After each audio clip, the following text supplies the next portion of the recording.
Hello, jabronis. It's not kind of a racial term for I don't know. African Americans, right? Maybe. No, I think it's I don't know what it is. I heard it. I think it's a hockey term, or no, it's a wrestling term. I think Hulk Hogan used to call people jabronis. You jabroni, brother. Is that how we're gonna start I don't every know. fleeting thoughts moment now? Yeah, Is, no, we're not. What's up, jabronis? You fucking jabroni. No, it's something the Mac on It's Always Sunny in Philadelphia calls people. So I thought I'd call everyone a jabroni. Spicing it up. We need a new intro every time. Spice. So. I like to give it a little spice, make it a little hotter, get it as hot as possible, and then This is getting seductive now. and then cool it off with some milk. What? I don't know. Hello, everybody, and hello, Channing. Hello. How are you Guy today? who cools things off with milk, apparently. It's a very good thing to cool off spicy foods in your mouth. That and bread, actually, too. Is bread helpful? Yeah, bread Because is it like helpful. soaks stuff up or I something? guess. Milk is a base, and the reason things are hot on your tongue is because they're acids, and so milk helps. Fun facts. Yeah, you're just laying down the knowledge already. Yeah, I thought everybody knew that. Well, I knew that milk helped, but I didn't know like the Milk helps. science behind. Milk helps everything. Goat's milk. It's one of those Cow's things you milk. just hear as a kid. Your mom's just like, "Oh, is that burning your mouth? It's just here. Drink some milk. It'll make you feel better." But you don't ever learn the exactly why that is. You're just like, "My mom fucking told me, and it's always worked." So I believed her. It's mom science. There probably is you could study mom science. You should make mom science a thing. You don't explain anything. It just is because it is. Just listen to me. So it's not really science. It's more like mom lies, mom tales, like old wives' tales. That's just an old wives' tale. Like, who the fuck listens to old wives? I don't. Why? What? Don't old wives' tales tend to not be true? That's the whole. That's the whole point. Okay. is Well, I that mean, but mom science are things that are true. They just don't explain it with science. Right. It's moms who somehow lucked into doing something that is scientifically correct, but doesn't know why the science it just behind is. It just is because It's it a is. tradition. Milk just cools things down. Milk Don't know why. just does. cools things down. Put a lot of things in my mouth after eating something spicy, and this just happened to be the one thing that actually worked. Yep, a lot of things You in can your take mouth. that how you want it. You put a lot of things in your mouth. Anyway. Okay, so we've never done this before, but I wanted to give some contact information. So if anybody out there wants to give us comments, feedback, wants to troll a little bit, I don't mind. There's only like 5 of you, so I'm pretty sure I can narrow it down on who you are. And then if you want to give us some word requests or suggestions for the show, or just generally complain about something, we'll hear your bullshit if you want to participate. So, first of all, my name is Joe Gray. I don't know if I've ever said that on the podcast before. And my email address is g_grins@msn.com. And my Twitter handle is @JoeGrins, JoeGrins. And Channing Cornwall, his Twitter handle is @ANovelScheme, which is spelled ANOVELSCHEME. It is spelled correctly, and it is a cool Twitter handle. And then we're also thinking about starting a Facebook page, and I was thinking about making a website, but that seems like work, and it might cost me money, and I don't know if it'll be useful at this point, but if we ever do set that up, then we'll give out all that info, and I will put all of this in the notes for this episode, so that if you didn't write all that down, I don't know why you would, but...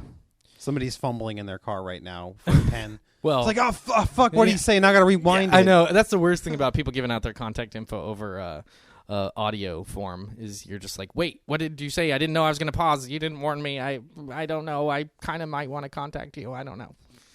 Or they give a phone number, and you're just like, what? Fuck, like over the radio, and it's You get live the first and, 5 digits, and then the rest of it's just a blur. Yeah, or you try to memorize it because you're in the car, and so you're just saying the numbers over and over in your head until you like get out of the car, and then you're like, wait a minute, what was I doing? Totally forgot. So, anyway, so yeah, that'll be nice if anybody wants to give us a comment, feedback, suggestions on what words we can do, because there's lots of words out there. Tons. And we need some participation. Need it?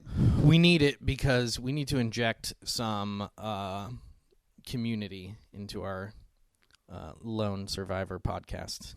That'd be a cool name for a podcast. It's where two people start the podcast, and then by the end of it, one of them's dead. It's a really angry. It's just one episode long. Yeah. Well, you do a new episode every time and see who survives.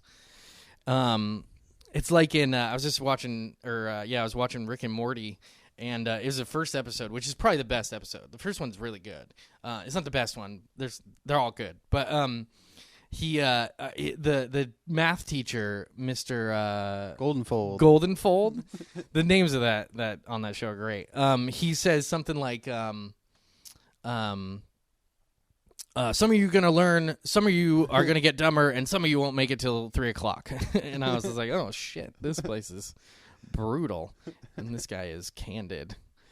And then there's the principal's name is Mr. Vagina. No relation. No relation. What? How could you be related to the word vagina? That doesn't make any sense. Anyway, anything else to add before we get started here? No. Good. Not that I have at the moment anyway. Something will pop up in my mind later when it's not a good time, probably. But good. Well, it'll be a good time, I'm sure. In the dead space of now, the only time have nothing is now.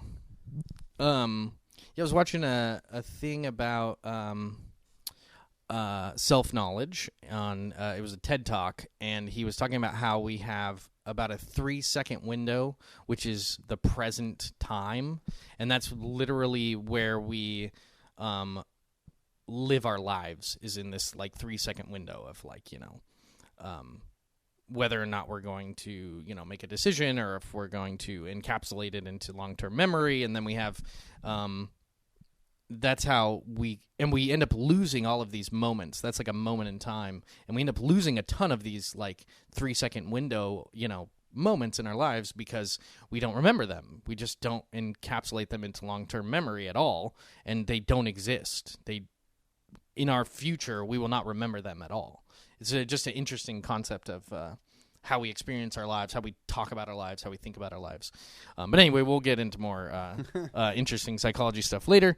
What are our words of the day? Well, since we are on the topic of self-knowledge, I am rolling with Bovarism. Bovarism. Mm-hmm. Isn't there another word called bovinism or something like that? It's about cows. Anyway, let's not get off topic.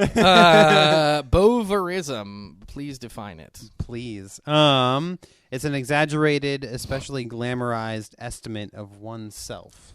Conceited, if you will, would be a synonym. Yeah. But yeah, I don't know.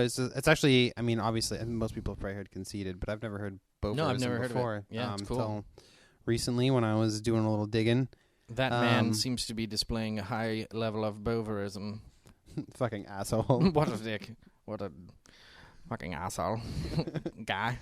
But it's a cool word. I always try to find words that I've never heard before when I'm hunting for our lovely little fleeting thoughts. And then this one kind of tied into what our topic of today was a little bit, so I thought it was an appropriate time to inject that one in. And it's spelled phonetically Bovarism. Yep. I did that quick. I was worried. I was really worried about there that. There was you had like it's a in my little head. bit of I a drag. I had a to drag think in the about it for a middle second. where you were uncertain, but improv spelling bees. That's what we're known for. Anyway, my word is potable from the Jeopardy category potent potables. Potent potables for 1,000, Alex. That's the wrong game show. I think it's no, that's right. Alex, is Alex? Yeah, okay, I was right. thinking right. something else. I think I was thinking of Wheel of Fortune. Potent Potables. Titlush for $5,000. So potable is just means drinkable, safe to drink. If you go to a dog park, it'll say not potable right above the hose that they always put there for which is weird because dogs drink it. It's for dogs. Like it's just tap water. It's just, hose water out of the ground. Yeah, I was just thinking that. Why would you allow a dog to drink something if you couldn't drink it yourself? Well, it's almost what it should be is it's not safe for people. It's not potable for people, but dogs are not people, and we obviously don't have the same level of water quality standards for them, I guess, and so they just drink it. Obviously, they're fine. I think we could probably drink it too. It's just They don't really know. There's no filtration system, so they don't want to have people drinking it and then being like, "I'm sick from too many chemicals." Being like a legal thing, yeah. It's not potable. Don't drink it, you dummy. Yeah, exactly. But potable is a cool word. It's just an interesting word to say. It's kind of useless for the most part. You could just say, "Don't drink the water. It's not safe." But I guess there's one word for that. It's pootable. Pootable. A pood. You know, a pood is a measurement of weight. A pood. A pood. I think it's 16 pounds or 32 pounds or something. What a terrible number of pounds for that to be too. Just it's 16. Like one pood is like 32 pounds or something, or I think it's something around that. It's like 28 or 32 or something. But I don't know who uses it, but it's or like what country uses it. But I was looking at kettlebells on onnit.com, which is Joe Rogan's website. They sell fitness equipment and stuff and supplements. And I just bought a kettlebell, which is a great exercise. It's really great. You can get a ton of work done in a small amount of time. It does like full body stuff because you're swinging around this, cannonball on a handle, and so your whole body's moving, and it's really good. I use a 15-pound weight. I just got started, and I get sore from it, and it's fun to do, and it's interesting and different. I don't know why this isn't the kettlebell hour, but it is now. I definitely recommend it. But I was looking at the ones that he sells. They have these ones that are sculpted after great ape. So they have like a chimpanzee one, and it's like 28 pounds is like the smallest one they have, and it's like a half a pood. Or it's like 18 pounds or something, and it's like half a pood. I don't remember the exact increments, but and then the next one up is 1 pood. And I just don't have any idea where that comes from. I never want to use pounds ever again. I want to measure everything in poods. I'm going to research how much a pood is exactly in pounds. Like about 4 to 5 poods worth. Just trying to lose a pood, that's all. Yeah. Been busting my ass for the last month just trying to drop a pood. Trying to drop a pood. What? Anyway, we were talking about potable, weren't we? No, I think we were done with that. I don't know what's happening. I just want to go into a fitness center now, and they're always like, "Well, what are you hoping to achieve, with your time here?" And just be like, "Man, I want to drop like 3 poods, just to see if they would even know what that meant." Because they'd probably just be like, "Oh, you're fucking with me, right?" Yeah, the bathroom's around the corner. Is like asshole. 75 pounds, though. I don't think you can drop that much. Yeah, they would definitely not know what you're talking about. Unless you were in whatever fucking country uses poods. I don't know. Maybe it's just only for a specific type of item that you would use that. Yeah. Maybe like fitness equipment. That's their own thing. We could put pounds on our dumbbells, but we'd rather put poods. Poods are awesome. I don't give a pood. Maybe they had to lower the number because typically, I'm not saying everybody, people who work out a lot physically are usually not very intelligent. So maybe the numbers were getting too big for the poundage. So they had to create a new form of measurement with poods. So instead of something being 150 pounds, this is a big number for some people. It's just like 7 poods now. I think people who work out, I don't think you could possibly say that they're not smarter, because I think smart people realize the benefits of health. No, I just mean like typically when you see those you're talking really about the ripped, like muscular guys, big like, ass Meh. jock people. Yeah, and they're kind of known for their lack of intelligence, and I think that's probably part of it. But I don't think they created poods for dumb people. It's more complicated. It's like intelligent people work out in a very balanced manner. That would be intelligent, is to work out in a balanced manner. That's what I mean. And yeah. Then you have like the crazy and they do it for guys health, not for looks or for power. Or yeah. Whatever. Or for what is it called when you care about what people think about you? Bovarism? Self-esteem? I don't know. Yeah. To be looked at a certain way. To judge your, I don't know. Who cares? Well, that's the end of fitness talk. The Pood Hour. Welcome to the Pood Hour. I pooed on everything. I wanted to, right here in the middle of this silliness, I wanted to, what is it called when you promote somebody else's things? Shout out? No? Shout out, a plug? Plug. I wanted to plug my brother's podcast. My brother's podcast, it is called Spouting Off with Josh Gray, and it is on iTunes and Stitcher, I believe, and he has a website. I will look up his Twitter handle real quick. So you can, no, he probably doesn't want me to give that out right now. But yeah, Jeff, I think it's joshdgray.com or something like that. He has a website. Yeah, I think so. I think that is. I think that's what it is. Anyway, but you definitely check out the podcast. It's on iTunes. Spouting Off Josh Gray. It's my brother, and he interviews different people that he knows or doesn't know or gets to know, and I think it's a lot of fun. So check it out. You've been on there a couple times, haven't you? I've been on there twice, and Nice. we did like 2.5-hour podcasts, which wow. was an hour and a half more than his normal podcast. So yeah, we just chatted forever. It was fun. It was like our first episode where we just talked and talked and talked, which is what we're doing right now. Blurp. So anyway, so let's get into what we wanted to talk about, which is Self-knowledge. Self-knowledge. Had a little introduction to it last week. Yes.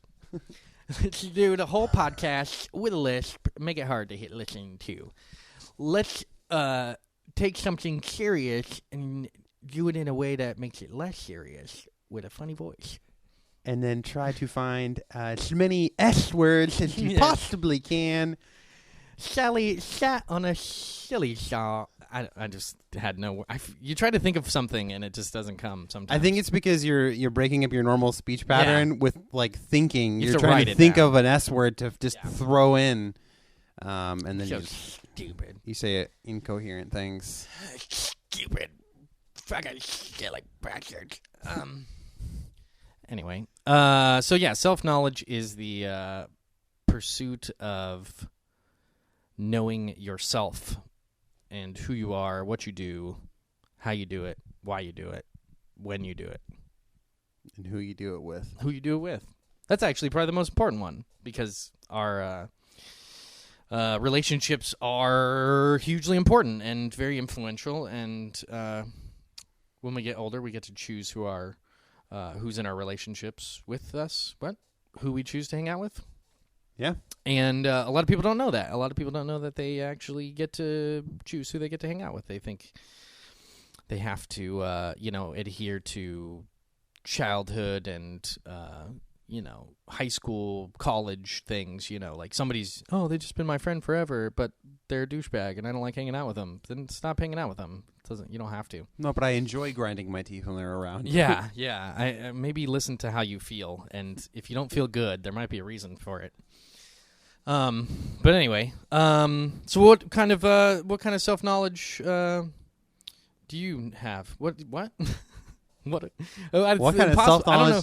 Well, where do we start with this? It's a tough thing. Why don't you start with what you've been thinking about with it? I feel like okay. Sure. That's a good starting point. We already did like an introduction as to what we felt like the definition of it was last time, and some general information. But maybe start with your own self-knowledge, maybe things that you've been thinking about lately and reflections upon yourself. Yeah. Well, I mean, I've always been interested in my own thought processes, my own thinking. I always thought it was very kind of mind-blowing that we have consciousness and that I have a brain that makes me think, and I've always kind of been very curious and introspective. I've always been very introspective in general. I think that that comes from living. I don't really know what it came from, actually, to be honest. But I can tell you that for a lot of my life, I spent it by myself. We for a long time lived out on a mountain, and so all through high school, I kind of just I would come home from school and I would just be by myself all the time, and I didn't have a lot to do, so I was always entertaining myself, and part of that was kind of like doing some journaling and writing and poetry, and kind of always thinking of myself as kind of a loner and kind of doing things mostly on my own. I had some friends, but, since I lived so far away, we didn't hang out very often. So I don't know, I've always kind of had a lot of time on my hands to think about myself. I didn't always know how to do that. So I think only recently I've been more direct about trying to understand myself and trying to get past a lot of blocks that I've had and repressed feelings that I've had. So in the last 6 months to a year, I've kind of gone back to looking at myself in a more critical way and trying to have conversations with people in a more honest, direct, this is how I feel, what's going on here, why did you make these decisions in your life? I'm talking about these conversations I had with my family members. I talked to my mom. We had this big long 2-hour conversations where I sat her down and was like, we have to talk about this stuff because I don't understand my childhood. I don't understand why you were with my dad for so long when he was a horrible force in our lives. And then, so we had this really great conversation. I connected with her for the first time, ever, like a real, vulnerable, emotional, honest as I could be, in the situation. And, it went way better than I could have ever expected. It was very surprising, and it kind of pushed her, and it pushed myself to find out what our relationship really was. Because I think we have these long-term relationships with our parents and with our friends and with our family members or with, whoever, and we don't really – it's just momentum that just keeps us going. It's just traditions and schedules and work or, holidays. We just go and we have these superficial conversations, and that's the end of it. And we all kind of talk about each other behind each other's backs, and we all talk about the family member who didn't show up behind their back, in these kind of not very, they're more snarky or critical or accusatory, we're always blaming everybody for things, I'm kind of being vague right now, but no, I agree with you. A lot of my holiday get-togethers are kind of like that. It's pointless conversations, and you're always people are always gossiping and talking shit about the people who aren't there.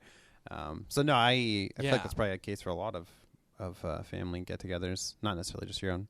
Yeah, I think a lot of relationships just are superficial, and so I think, I listen to Stefan Molyneux a lot, and a lot of what he talks about and what he, recommends to people on his show is to do kind of a relationship inventory and really find out if people know you, if they care about you, if they, if they know things about you, if they actually ask you questions about yourself, if they're curious about you as an individual, as a person in and of yourself. And while somebody may care about you, it doesn't mean that they might not actually know how to get to know you, or they might not actually know you very well at all. And it was kind of it's a good thing to question what you do on a daily basis. If somebody calls you, do you feel obligated to answer the phone call when you don't really want to talk to that person because, you have a bad history and you don't feel good about it and you don't necessarily know why. You just kind of feel obligated to be in their life because of their relationship with you and these obligations that you've had for so long. So I do kind of these. I've done relationship journaling where I talk about a particular person in my life, and I write down what's going on with them or how we get along at that particular moment in time. And I find that to be pretty helpful to try to look outside of my automatic behaviors with that person and try to look at it from outside and be like, well, I don't really like this person that much. I don't think they're a good person. I just hang out with them because we're like always done that. You know what I mean? Mm. So I think that's a big thing that I've been working on. I mean, I think self-knowledge is about slowing down, listening to yourself, thinking about yourself in a deliberate kind of somewhat more scientific, but more, it's kind of hard to really break down. I think there's some things that you can do to help your ability to understand yourself. And the first thing is to realize that you don't know yourself very well, that a lot of what you do is automatic. A lot of what you do is based on defense mechanisms and, automatic responses that you don't necessarily understand very well and where they come from. And you have a lot of emotions throughout the day that just sort of come up based on, what you're thinking about. And then your reaction to that emotional experience can be, automatic as well. So then you repress the emotions that are negative and you don't really feel them, and you make sure that you don't deal with them and you don't talk about them with people. And so being aware that you do these things and that you can take the opportunity to really dive into them and understand them better, which is really difficult. It's really hard to admit when you do something maybe that you shouldn't have, or that wasn't good, or you feel a certain way about a person and you don't really know why, or you don't know why you're in the place you are right now, or you feel really regretful or things. You know what I mean? Like, we have all these like self-perceptions, that inform how we behave and how we think about ourselves. And the way you think about yourself is massively important when it relates to mental well-being, because if depression can come from all different sources, and if you're very depressed and you don't really know where to go with that, or you don't realize that maybe you can figure out what caused that, or some of the things that are involved in depression. So you have to look into it. You have to do research. And part of looking into things that are about yourself is also looking into your history and your past, and trying to understand what events led up to it, and look at it from an outside perspective, kind of like a scientist would look at or a sociologist or something would look at something and try to figure out, well, obviously this person was very stressed out because they're around, a really abusive person all the time, and they're kind of in this fight or flight, response, 24/7. And when you get out of that environment, you still have that emotional, automatic behavior, of being on edge or being neurotic or whatever. And those are like all things that occurred as you developed and you started to learn how to deal with the world. You started to create these behavioral mechanisms. So you have to be aware that happened, and that you can change how you think about yourself and the way you want to act. And it's about being mindful of what your thoughts and feelings are in the moment, and trying to understand how that's going to affect the future, and how, what are you afraid of in the future, and what about the past has led you to believe that the future is going to be a certain way. That's a lot of different things there. It's pretty vague. It's pretty ambiguous, but it's hard to, without like a major example, which I can give. I just don't want to take the whole conversation away from you. But I think that's kind of how I think that self-knowledge can come about, is through a lot of work and a lot of understanding that you don't have to do it all on your own necessarily. It involves other people, because other people affect you and other people are in your life. And if you don't feel safe to talk to like a parent or something, then you can talk to other people that are, open and can give you a perspective that maybe is a little more objective, because you're super biased toward yourself. So we can get down on ourselves, and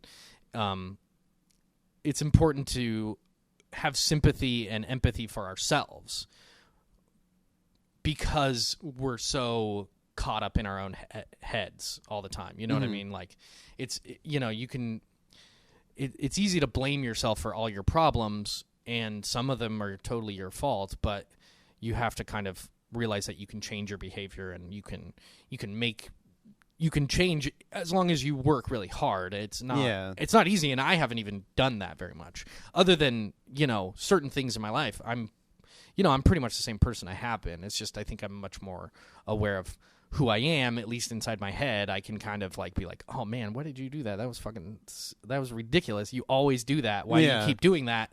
And trying to get to the reasons behind it, and the cause and effect and kind of stuff like that is what takes a lot of work and introspection and honest kind of conversations and things like that. So that's kind of a quick overview of my concept of self-knowledge, I guess. I mean, if I could go into some specifics about some things that I've talked about, or I've actually done recently since we've been because I wanted to kind of prepare for this, talk, because this is a lot.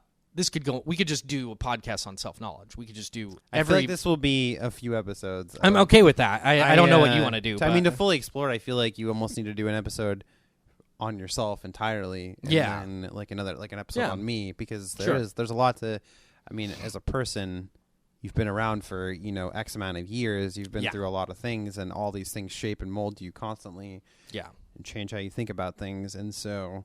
To try to narrow down into a 10-minute thing of this is who I am and this is what I think of myself is almost impossible. You would just have you would just be scratching the surface of the surface.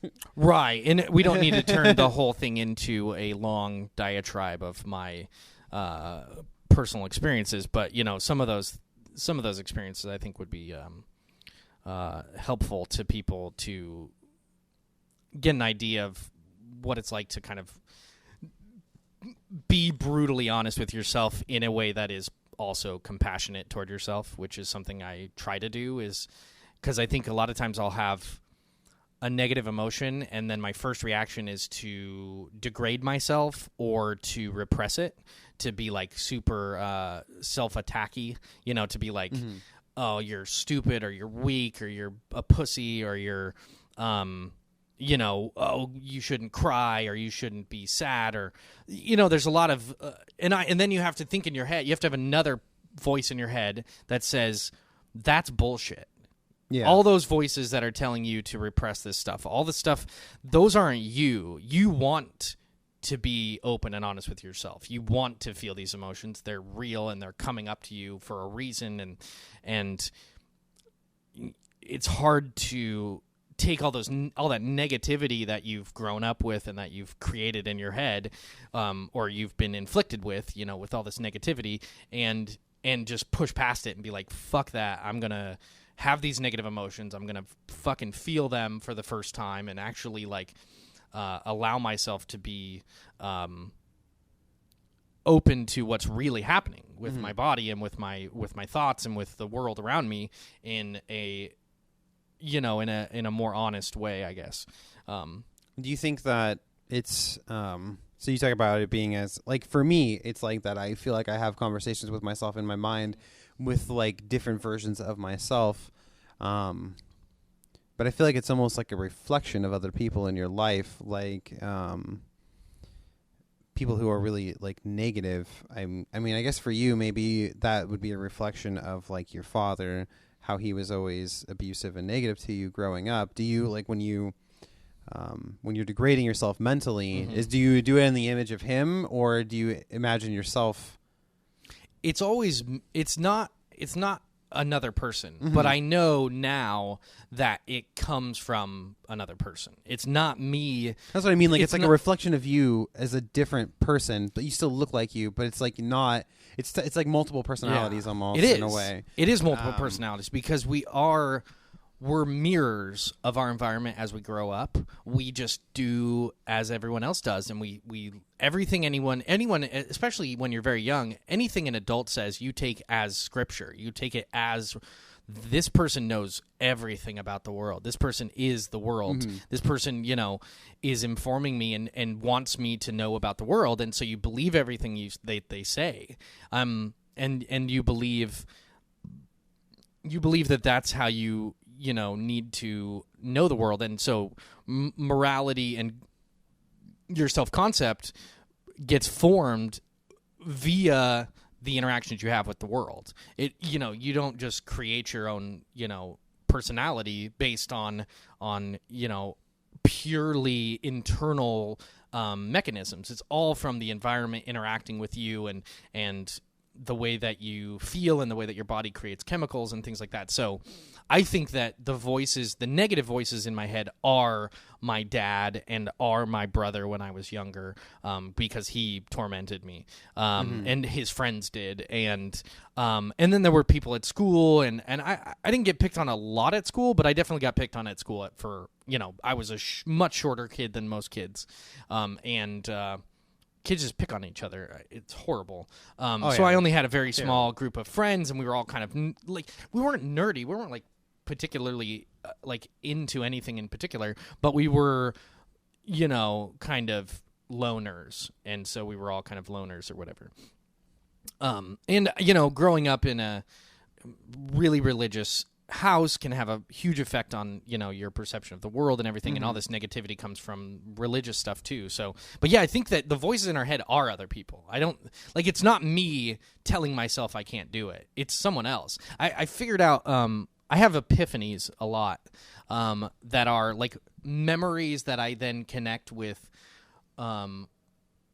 somewhat of an understanding of what happened. It's like a flash of a memory that happened sometime, and then I go, oh shit, that's what was going on. That's what I was trying to accomplish, or that's what they were trying to do. They were actually trying to manipulate me, or they this person I was talking to was trying to manage my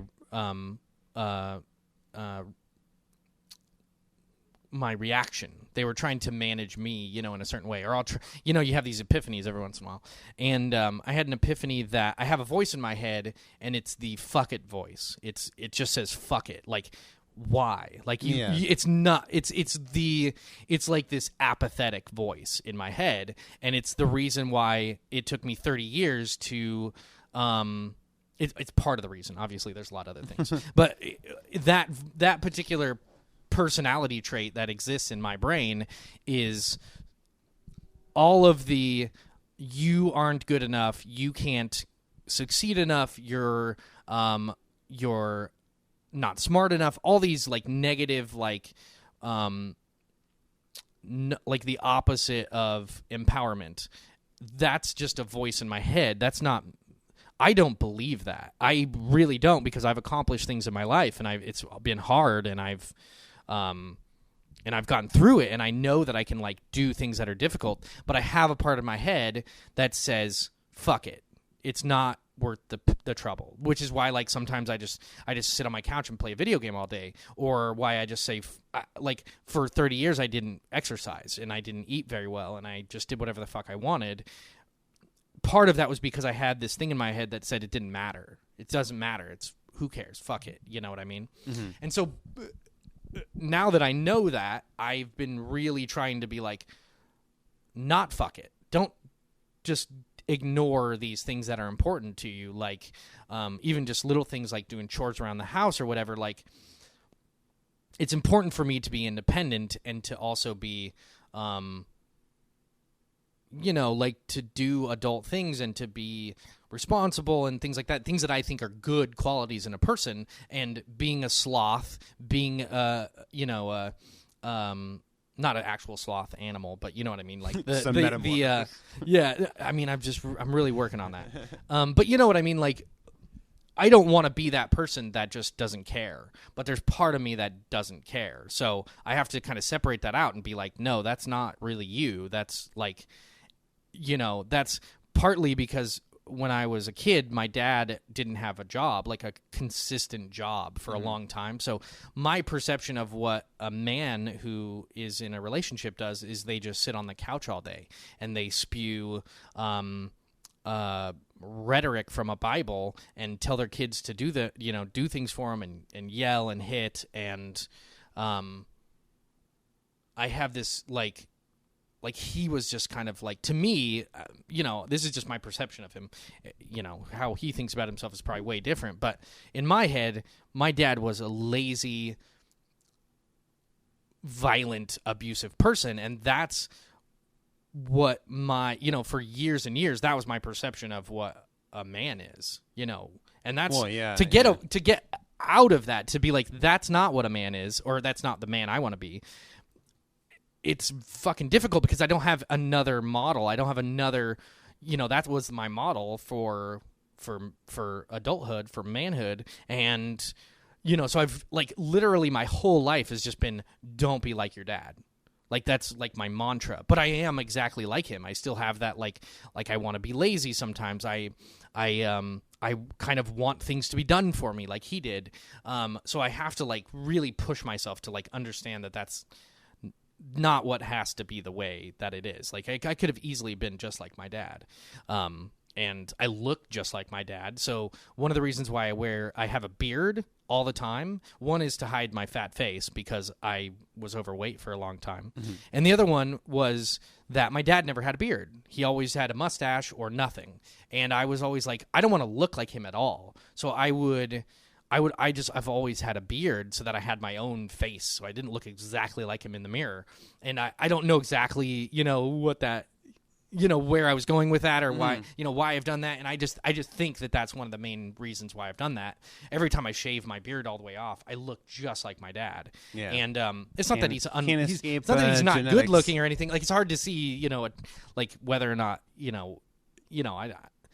I don't have any clue if he's attractive or not. I have no idea. Like, I don't find myself to be attractive at all. So, like, I look in the mirror and I'm not like, I'm not a, 8, 9, or a 10 on the scale. And I know that, but I don't really have a clue how females would see me with or without a beard or whatever. So I don't think it's much to do with that.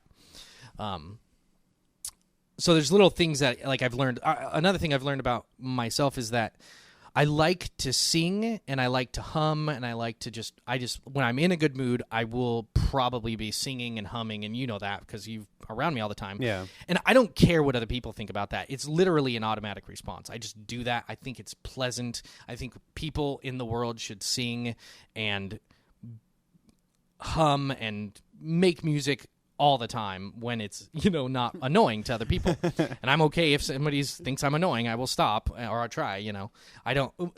But my dad, every morning, he would wake up at like fucking 5 or 6 o'clock in the morning, because he was that kind of guy, ready to go to church or something. And when he still lived with us, he would just belt out Christian hymns in the morning, all morning.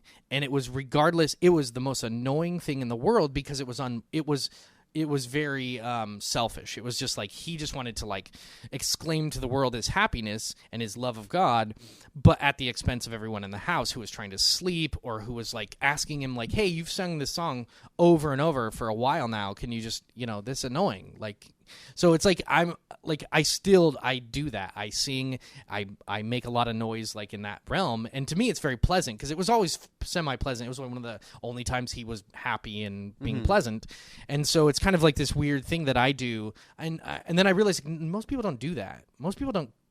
I mean, they sing like in the shower, they sing to themselves sometimes, but I do it fucking all the time. Yeah. Like I'm always have a song in my head, and I don't care what it is. I'll just start, like, it could be in sync, it could be anything, and to me it's just somewhat pleasant, so I it kind of keeps me going or whatever. But I have to like balance that with the fact that comes directly from my experience as a child and my dad, and that's like one of the only things that I don't mind doing that he did, like I don't see any negatives to it necessarily, other than maybe it's annoying to people, and they always, I do that like mouth trumpet thing all the time, and that's just because I'm not a really good singer, so I do that to keep the tune or whatever. And I have people ask me all the time if I'm like a musician, if I'm a singer, if I play the trumpet. They're like, do you play the trumpet because you use your mouth as a semi parody of a trumpet device? It's like I don't know where that comes from. I guess it's a natural question to ask if somebody's making music with their face, but I just think it's funny. That people think I'm at all musically talented when I'm not really. I mean, I don't spend any time with that kind of stuff. You spend time with it. It's the hidden talent. I know. It's bursting at the seams, and that's why you make these noises and hums all the time. Yeah, I mean, I do want to get into some more musical stuff. Like, I want to get a drum set. I always liked drumming. I was a drummer in the band or whatever in elementary school. But so those are some interesting things. Yeah. We could talk about crying. If you want. This is your segment of self-knowledge. Okay, I might as well. I'll go next time. It gives me another week to really delve into my thought process. So we don't have to actually talk about crying in general, but what was I doing? I obviously crying is an issue for a lot of people. People don't, when you have like a negative emotion, as a dude who grew up in our society or whatever, there's like a perception that you're not supposed to do that or whatever. Mm-hmm. And I think that's very hard. Like, that is driven the fuck in you as a child, like in sports and most dads. And, there was no time ever in my life where anyone has ever been like, it's okay, go ahead and cry, have emotions. Everyone's going to tell you shouldn't, but it's good. Yeah. I've never understood the benefit of like being expressive and being honest with those, feelings. I think I was always, like if, my brother would beat me up and I would cry, and then it would just be more torment because I cried. Like, it was just like, I don't remember specifically, but I remember being very aware that crying was brought on more trouble than it was worth. You know what I mean? Well, yeah, you give somebody an emotional response, they're going to keep crying. Yeah, if it gets worse, then you just stop doing that thing that makes it worse. So I've always been very repressed as far as feelings go. Like, if I watched a really sad movie, I would maybe cry just a very little bit, or, I would just immediately repress that feeling. And I think a lot of people do. They repress, even if it's not like I'm going to cry, it might just be I'm sad, or I'm frustrated, or I'm afraid, or whatever. And you just sort of like mentally block it, or just think about something else, or go to your, I think we all have distraction mechanisms. Like, I think I used to use food as a major distraction, and I have other things that I distract myself with when I don't feel good. And so what I've tried to do in the last 6 months, while I've been trying to be more honest with myself, is to just feel like shit sometimes. Just like, if I'm sad, just fucking be sad. Just accept it, and just, cry, or just, you don't have to do anything. Just do what you're going to do, and don't feel like you have to stop it, or you have to distract yourself, or you have to think about something else. Just really think about what's sad. Like, what images and what thoughts are coming to your head that are eliciting this response, and don't fight it like you would if you were going to get in trouble for feeling them. So, because, I'm an adult now, I can fucking have emotions now, and fuck everybody who thinks, it's about being vulnerable. And if you learn when you're a child that being vulnerable is detrimental, then you stop being vulnerable. You just put up a shield, and you start being very guarded, and you don't know what kind of topics to bring up. You don't, because like, if I used to bring up any kind of religious thing in any type of contradictory way, it was just a huge fight. I still to this day am a huge, like, I like to debate things, because that was like what me and my dad did, and what me and a lot of other people did, we would just argue.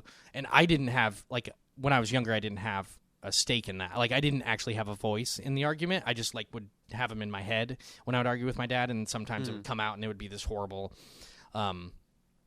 interaction. So when you kind of learn to not express those emotions, I'm sure that plenty of people told me, I was being a pussy or whatever. So anyway, I think it was about 6 months ago or whatever. It was when I broke up with the lady friend recently. And I remember just a couple days later, like, it was really sad, and that was sad in of itself and all that. And then a couple days later, I was kind of just in this haze of, I don't want to call it depression, but I was depressed, and I was kind of lonely and lost, and all that, like, I don't know what's happening right now, kind of stuff. Every sad breakup song ever. Yeah, every sad breakup song just, it's so salient and meaningful, and you get it, and you're like, oh, that's fucking sad, I'm so sorry, even though they're like singing a song about a dog or something.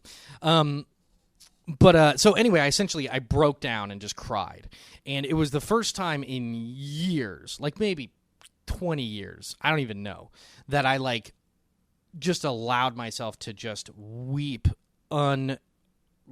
constrained at all. And it was just brutal. It like hurt my body. It was it was like, I think I was like in my bed, so I was like crying into the pillow, and it just ruined the pillow.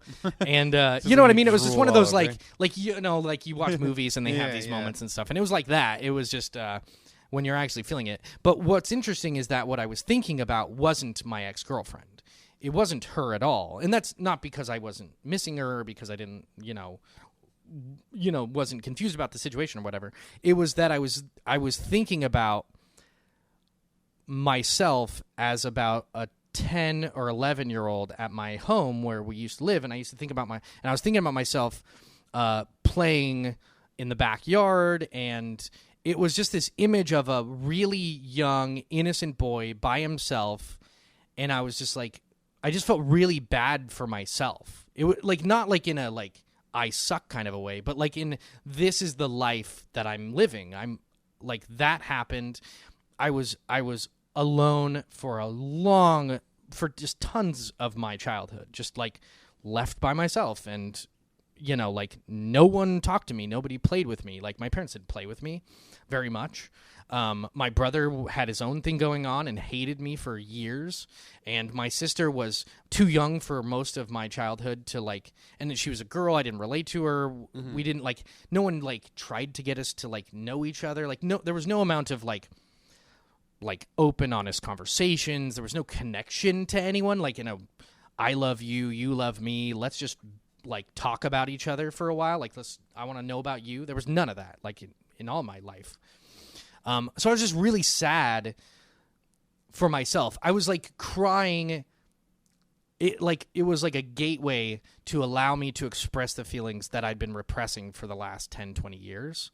And it was all just one big, like, I'm sorry to myself. Like, I'm sorry, little Joe, that because I felt like our relationship was kind of this whirlwind of chemicals instead of a whirlwind of connection and love.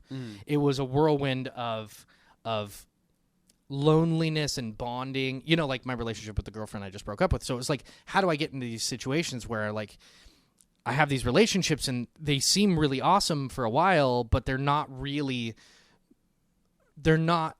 for me or whatever. They're like, there's no knowledge. It's just all ignorant, tumbleweeds of like momentum just going toward eventual breakup. And I'm like, what the fuck is my problem? And so I just was thinking about myself as a kid and like how, I didn't have, no one told me anything about females. Nobody told me about sex. Nobody told me about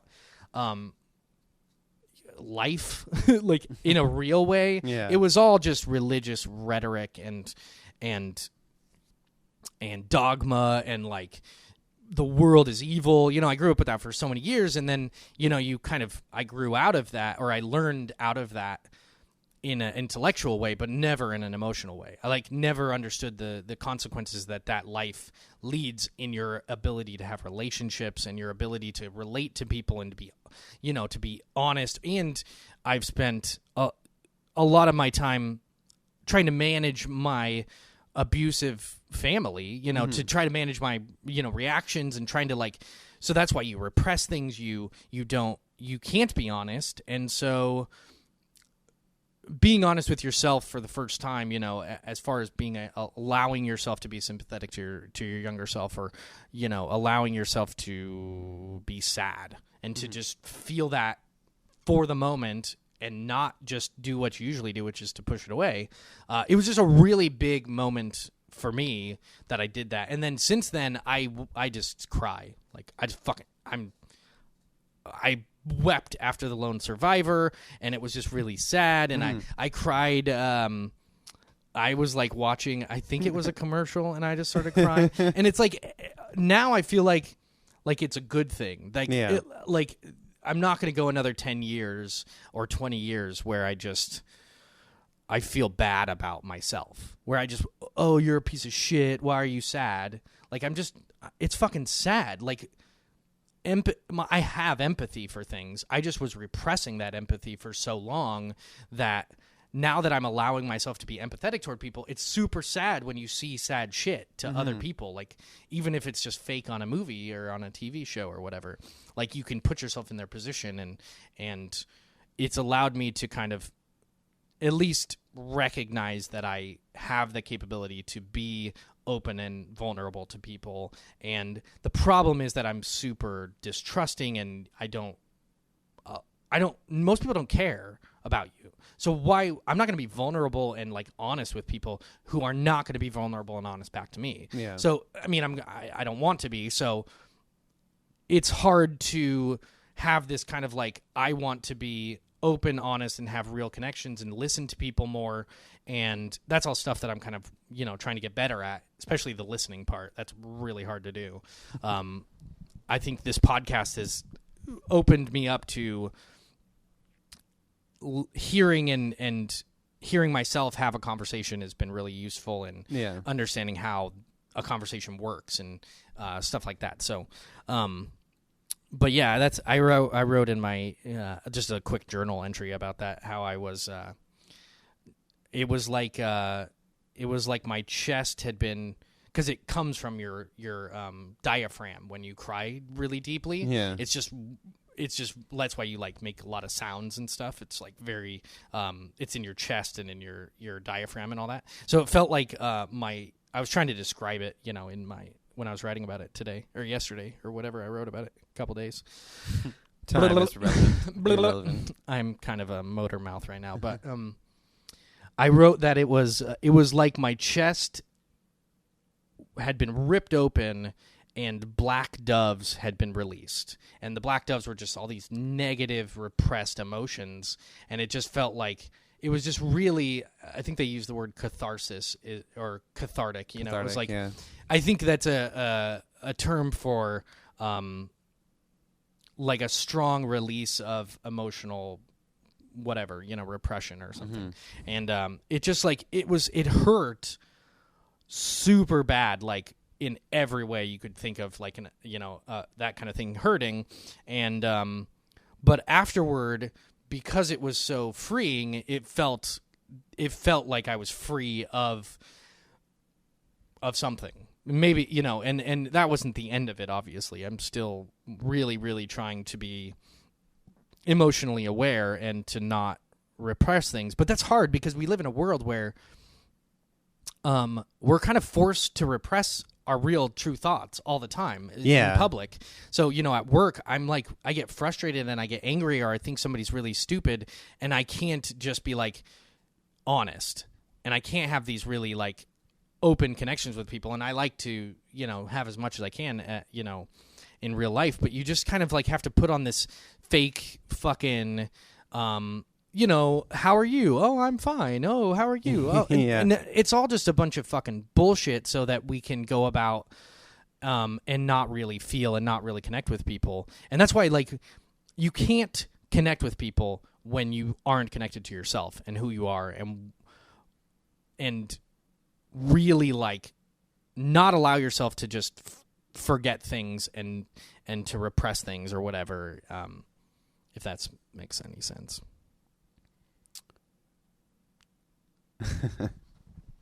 I thought I was going to say something and I just kind of lost it. No, it's okay. I just wanted to stop for a minute so you could respond. I haven't let you talk, so you don't have to respond. I'm just saying. I'll probably be jabber-jawing a lot next time around. Yeah, please do.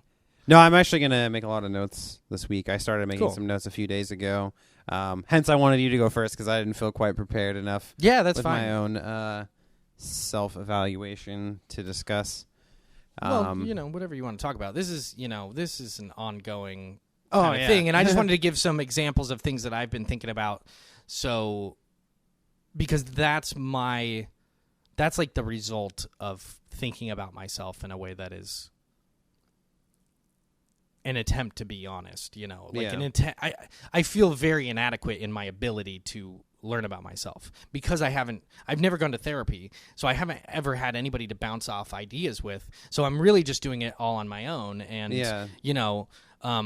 journaling and introspection is kind of how I've done that, and learning how to do that more is exciting to me right now. But I don't want to be like, oh, I've done it. I've, Yeah, no, I solved the great mystery of myself. Yeah. Time to move on. Right. And so I'm kind of learning new things all the time. And my biggest thing is that I feel like I'm like the only one who's doing that.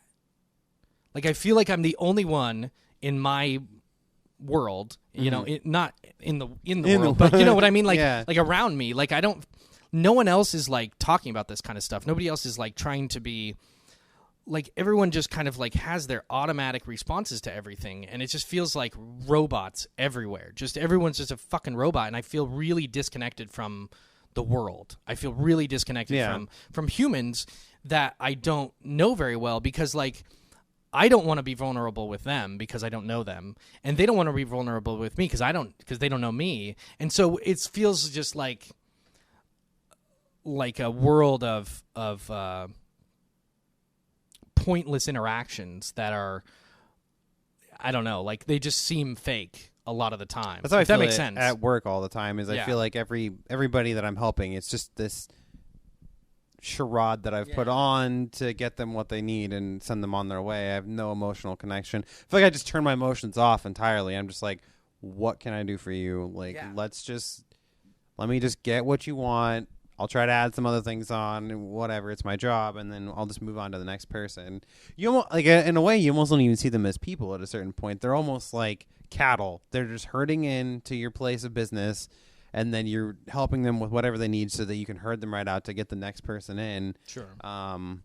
And so, I mean, especially at work, I just feel totally disconnected from everything. I'm just there to do this task that I'm not even really that interested in doing. I just do it because I have to. Like, you have to have money to even do anything in the world, to almost exist.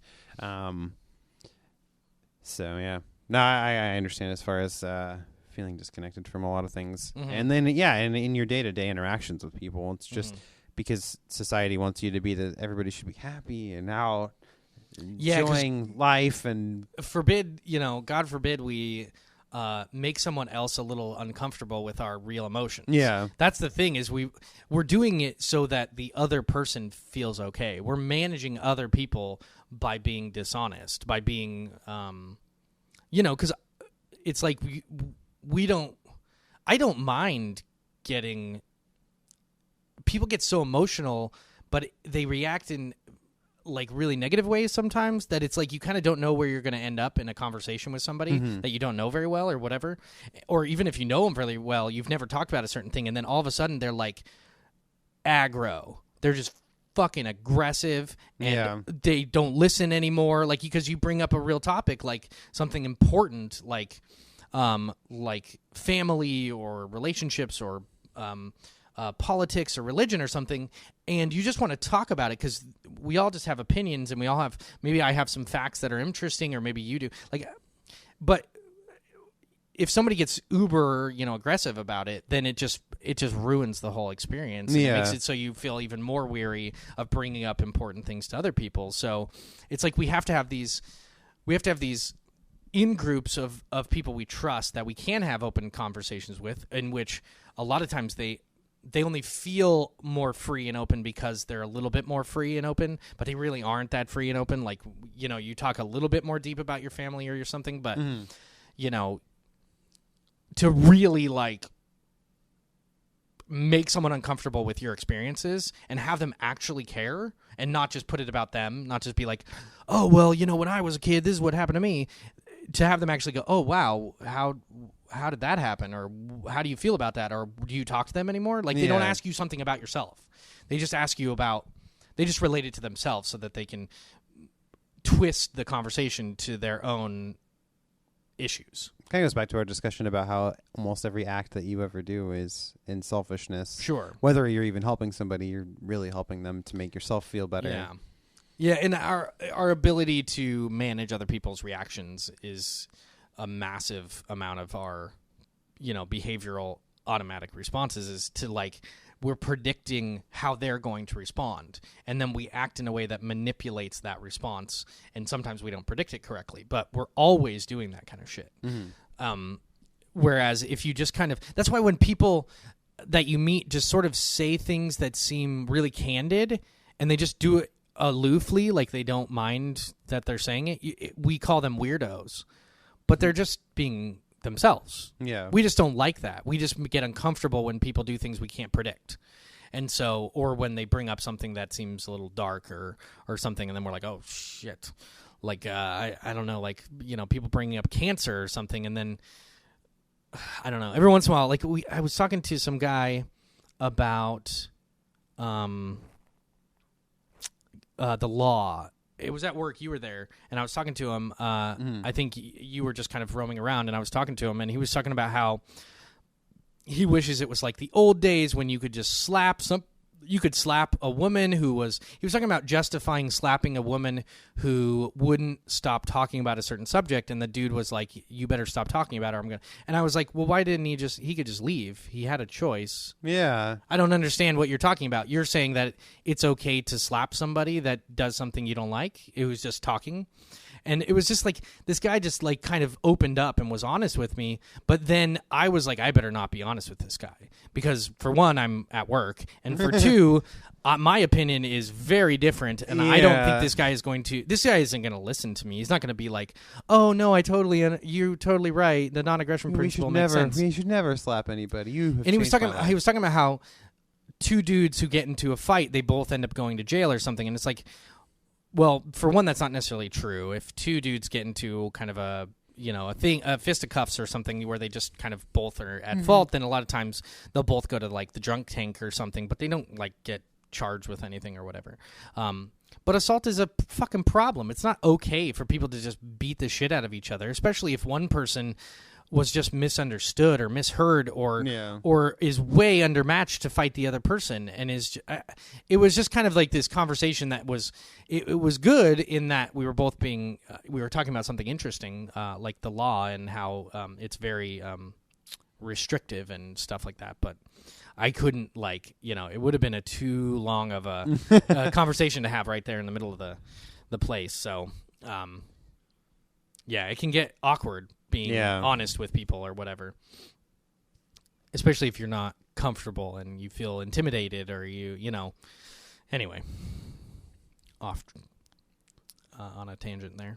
I know that went from self-knowledge to like sociological conversation. That's the thing about self-knowledge is that it's everything. Yeah. It's all the time. If you're dedicated to self-knowledge, then you're dedicated to understanding what you're thinking and how you're feeling all the time. I mean, I'm not saying you can possibly actually focus on that all the time, but you can. It informs how you deal with the world, and it informs how the world is. Because once you understand that the world is a place where parents get away with abuse and the people around them do nothing and applaud it, then you learn about people, and then you like look at people in a skeptical way.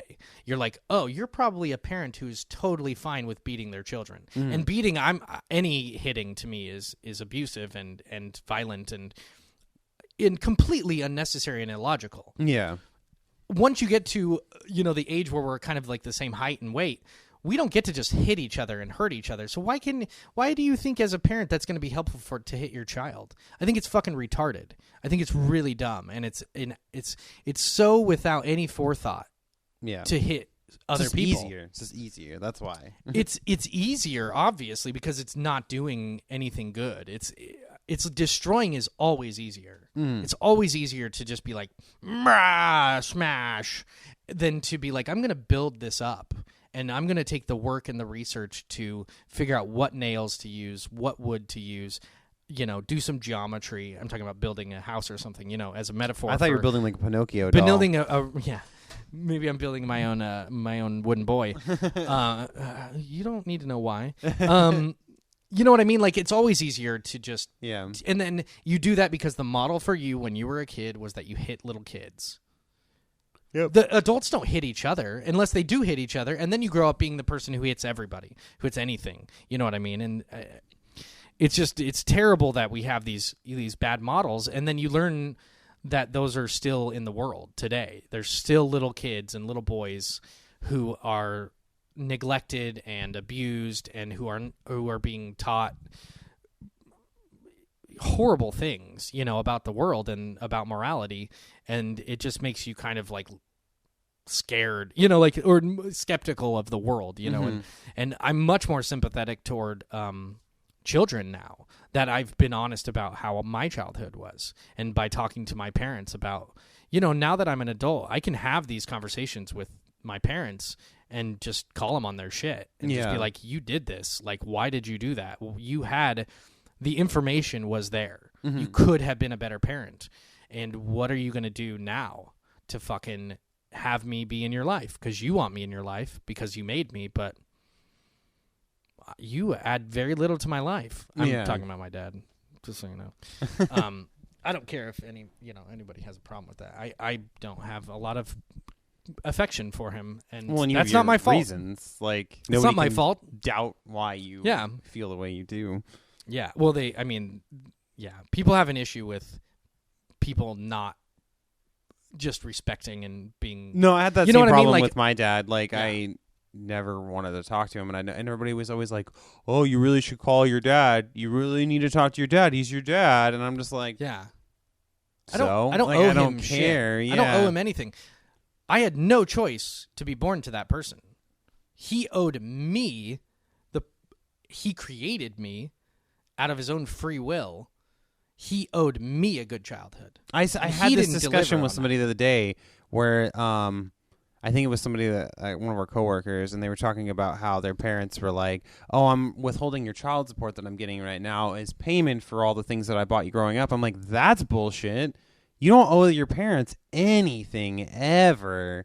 Their whole job, the moment you're born, is to raise you to be a respectable, productive member of society. Well, that is, I don't know if you have to be a respectable member of society, but you need to be. The goal is to raise the kid, is to protect the child from lies and violence, to protect them from fraud, as in like telling your child they're going to go to hell because of a lie. And the term respectful is funky because I like the idea of being more of a nonconformist, and being respectable is being a conformist, right? So, but being respectful is what you're talking about, right? Being a respectful person, being a virtuous person, understands to be a loving right from person. wrong Right. But not just in things. like what you think necessarily is right and wrong, but you have to teach them how to learn how to think about what is right and wrong, how to come up with their own ideas, how to be an independent person, how to live without you and without other people in their lives ruling them, in certain ways, and to make them independent, and to your job is to protect them and teach them how to think. Yeah. And if that's not happening, then you're not doing a good job, and you have no excuses. No parent in America that can read and write has any excuse to do a bad job parenting, because for one, they chose to be a parent, and for two, they had resources. They could have studied, they could have done the research. We tell our kids, let's say you're a parent and you tell your kid, you got to study to get a good grade in your math class, and if you don't study, you're going to get a bad grade. And then the teacher's like, yeah, you got a bad grade because you didn't study. So we hold kids to that standard, right? You have to study if you want to do a good job. But then you turn that on parents, and you're like, well, you didn't study on how to be a good parent, and now I hate you. Yeah. That's the F. You got an F as a parent because you didn't study. You didn't go through. You thought that the Bible was the way to parent a child. That was the wrong book. Yeah. Sorry, homie. That didn't actually help your parenting skills. No. And so you could have read scientific literature. You could have read, pediatric literature about child development. You could have read just parenting things. Like they've been doing studies on spanking, and the results have always been don't spank your kids for like 50 years. Since the 40s and 50s, before my parents were born, they've known the negative effects of these things, but they didn't give a fuck. They did. My mom's a PhD. She spent a lot of time studying to be a PhD and going to school. She should have spent a half that time not studying bullshit about the world and studying how to be a good parent. Yeah. And part of that would have been getting rid of my abusive father a lot earlier, or never being with him in the first place, and taking her time to find a good man. You know what I mean? So I had to tell her that kind of stuff. I had to be like, you're responsible for being with him for that amount of time. Yeah. Your job was to protect me. And you didn't do that because of a religion that you already were planning on, like, not abiding by. You know, she wasn't 100% perfect Christian, but for some reason she felt obligated to not get a divorce because of Christianity, because she thought she was going to go to hell. So because of the threat of hell, I had a terrible childhood. Partly, you know what I mean? I'm simplifying this in kind of an extreme way, but that's part of it. Mm-hmm.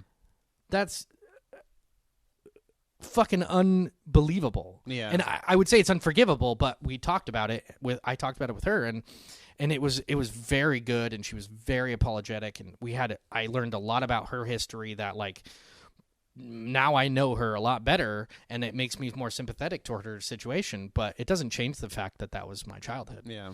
And by holding her and my dad responsible, I can hold myself responsible, because I'm not giving them excuses. And so I can't give myself excuses. I can't be like, well, I had a bad childhood, that's why I'm fat and obese and don't exercise. I had a bad childhood, and that's why I didn't learn any of this stuff other than on my own. But now I have to be responsible for myself, and I always will be. You know what I mean? And a lot of people just give their parents, oh, they tried, they did the best they can.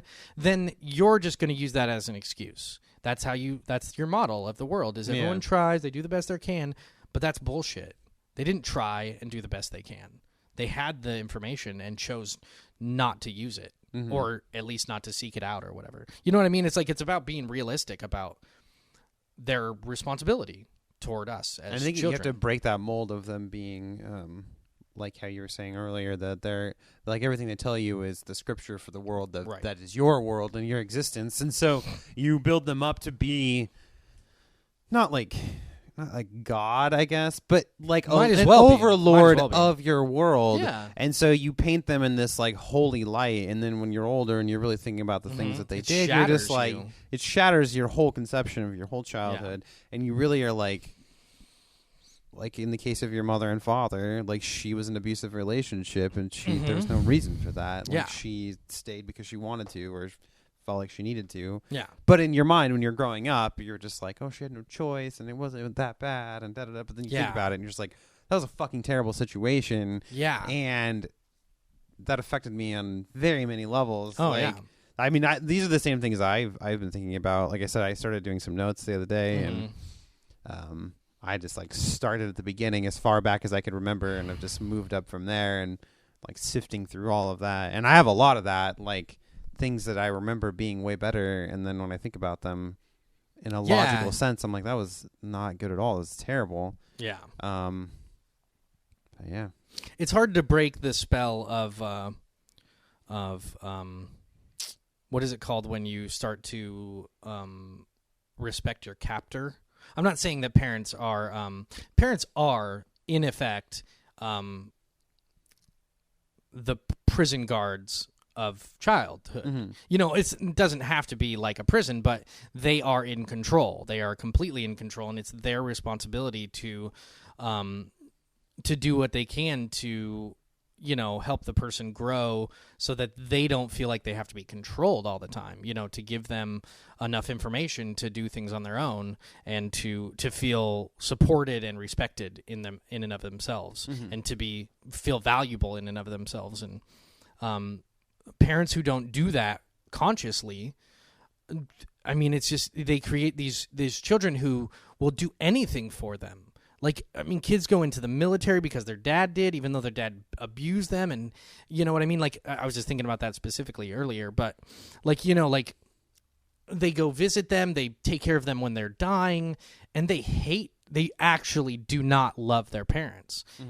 It's kind of a Stockholm syndrome. It's a kind of survivalism. It's survival based. You know, in order to survive as a child, you have to adapt to your parents, and you have to act like you love them. You have to act like you respect them, or else they will, in, you know, extreme circumstances, will not feed you. They won't, you know, clothe you. They won't, you know, you don't have access to anything as a child until you're, you know, and that's why kids, you know, at 12, 13, 14, run the fuck away from home. that's a huge sign, that something's going on. It's not that they're messed up or they're crazy.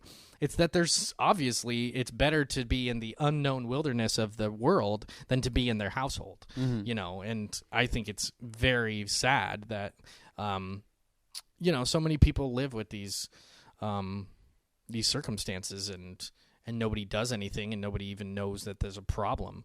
I mean, not nobody, but you know what I mean? Like everyone just goes around oblivious and it's their right as a parent. They don't have fucking right. They have a job. Yeah. They have responsibilities as a parent, and they are creating a person that will now interact with the world. They have a huge responsibility. They are shaping the world with their parenting. The whole world is going to be affected by the way you parent your children. And that person who you created and say you love is also wholly, created and developed by your parenting and the people you allow them to be around when you're a parent. So you can drop them off at a fucking playground. You have no idea what that, now the people at the playground are the teachers. They're just going to be influenced by these other kids who are neglected by their parents. You know what I mean? And so there's a lot to it. And that's just part of self-knowledge is like your childhood. And then there's self-knowledge that's related to like, your current relationships and your, ability to conform to the norms of society as opposed to your ability to do something more free and independent of society that may be looked down on, things that are taboo or that are antisocial, things that seem antisocial, but only because you're just not doing what the crowd is doing or whatever. Yeah. So it's a weird, balance that you have to live as an adult in our society to both be self-aware and self-actualizing and do things that make you feel like you're being a moral person to yourself that you can live with and all that. But then you have society and you have all that stuff that is expected and all these obligations and these norms and all that stuff. And you don't want to seem crazy, Yeah. Crazy a lot of times is just somebody not doing what the norm is. Yeah. Or there's real crazy, where there is. I feel like it would be arm, weird is the person who is doing things out of the norm, and then crazy is the people who are just being completely illogical and borderline insane. I was talking to a guy at a bar the other day, and he is a fan of the Raiders. For some reason, the Raiders they've lost all their games. They've lost 10 games this year. And they finally won a game that night at the bar. The Raiders won a game. And they talked about it as if it was my team. He was like, my team. I won. And it's a perspective that I literally cannot understand. I literally have no idea what it would be like. I bet I do. I bet I have circumstances where I would do the same thing. Like maybe feeling like I am the character in a video game or something. But I don't even have that. I don't have that level of delusion that I think that my actions affect the result of a football game going on in another state. You know what I mean? He was just so excited that his Raiders won this game. And I'm just like, you're a delusional baby. You're a child who doesn't understand the nature of reality. And you think that you're benefited by the win of this sporting event, that you're a better person, that people will look up to you or something. Like, I really don't even understand it. I don't either. Yeah, my wife goes all crazy every Saturday when the duck football goes on. Yeah. Yesterday, she was like, make sure you wear your duck shirt. And I'm like, I'm not going to do that. I already put my clothes on, and I'm not going to wear my duck shirt today. Yeah. And she's like, well, if they lose, I'm going to blame you. And I was like, how does me... It's illogical. Superstition. Not wearing a shirt... I was like, you know what affects whether or not they win that game? How well those players play the game that are physically there playing the game. A billion variables have to do with it, but it has nothing to do with me. And me taking credit for it is insane. It's actually crazy to think that. And ultimately, if you ask somebody, they're going to admit that it's not true. If you break them down, for a reality fact, you just want this to be true, and it's just like I don't get it. It doesn't make any sense to me. Like fantastical possession, I guess. It's magical thinking. Yeah. It's magic thinking. It's thinking that something that can't possibly be real is real because it's so emotionally like present to you. So wonderful or whatever.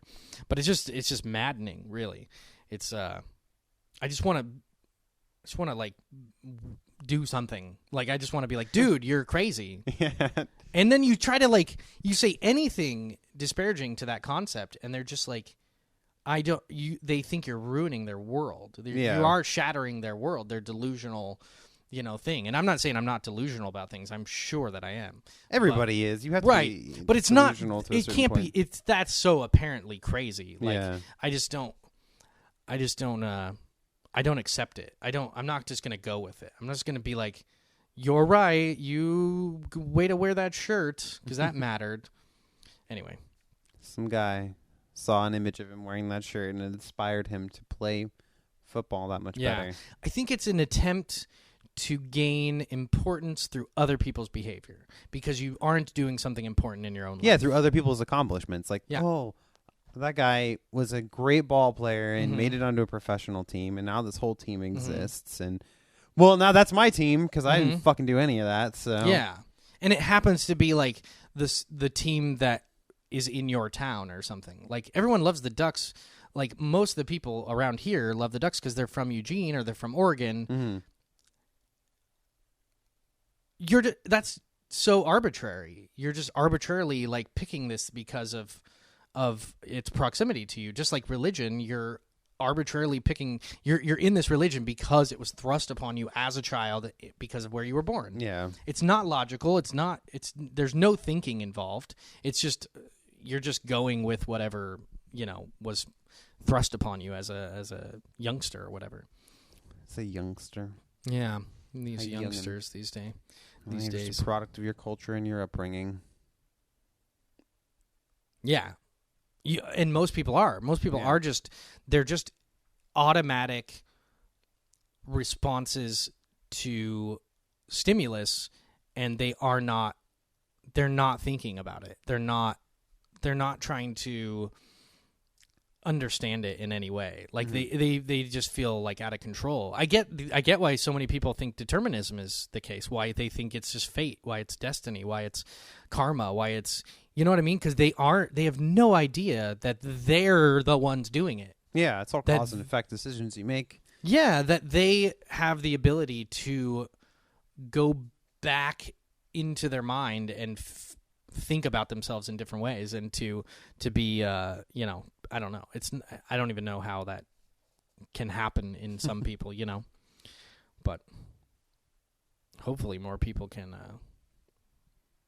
wake up to their own responsibility for their actions.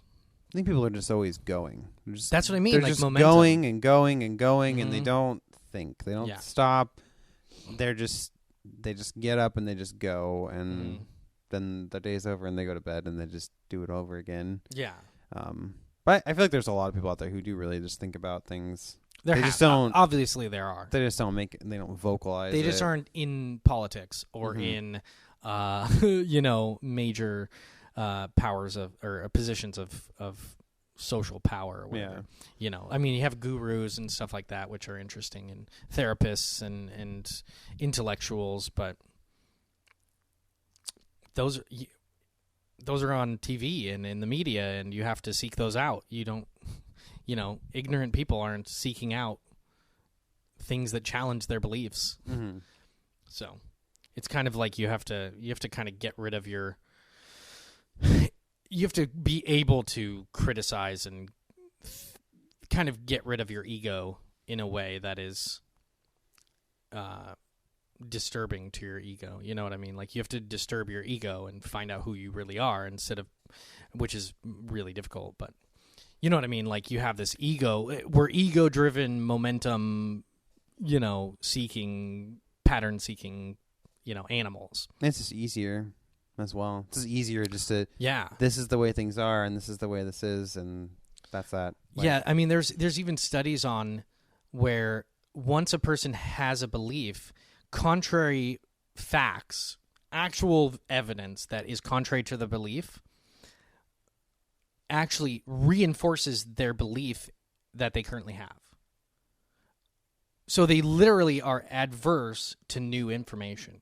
Like it actually has a negative response. Instead of like if I think that putting my hand in the freezer for a long amount of time is like the best thing I could do, and then somebody goes, no, that's like detrimental to your health, and you're burning, you're killing cells, and you're wasting energy, and like this is a stupid example, but I'm trying to give you an idea of something physical that people could do, and then the person's like, that's just all the more reason that I'm going to put my arm in this freezer and just leave it there because I'm getting something out of it. I think this is. Somebody told me this is the right thing to do, and I have sunk costs. I've already done this for my whole life, and I've told people to do this. I'm dedicated. I can't go back on it now. Freezer in your hand, society. Yeah, you know what I mean? That's what people do, is they just keep putting their fucking hands in the freezer, and then you tell them, you just take it out. And they're like, nope, I like it. I like it in there. It's cold. It's cold. I like not feeling my hand. Yeah, it's, you got lots of circumstances like that. But anyway, we're at about an hour and a half. Good spot to wrap it up then. So we should wrap it up. And I appreciate you listening, Channing. And I've been kind of wanting to spew a lot of that out for a little while. Well, there you go. That's what we're here for. This is less of a podcast and more of a therapy situation between the two of us weekly. Yeah, it is, really. I think it's a good time to spend some time just chatting. And I like the serious stuff that we talk about. Yeah, I'm looking forward to talking about it next week. I'm a little terrified, actually, as well, because whatever you want to share. You don't, No, I know. Can be as vague or as specific as you want. They're like want. those things that you're terrified to say, but you just want to say it because you've never said it. Like, it's a lot of, like, when I was making my notes yesterday, I was just like, this is a lot of things that I've never really talked about with anybody or said out loud. I just know them in my head, and that's where they've stayed, so...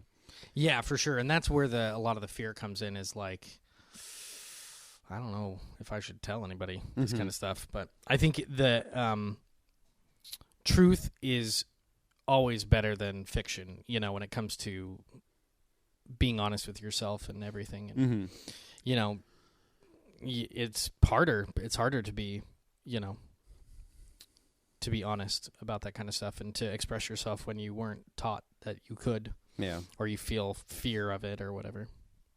But, yeah. I'm always interested. It's like my favorite thing is doing this. Mm-hmm. This is my favorite thing in the world. I don't like doing anything else. We could just get paid to do this. I know. I really think that would be great.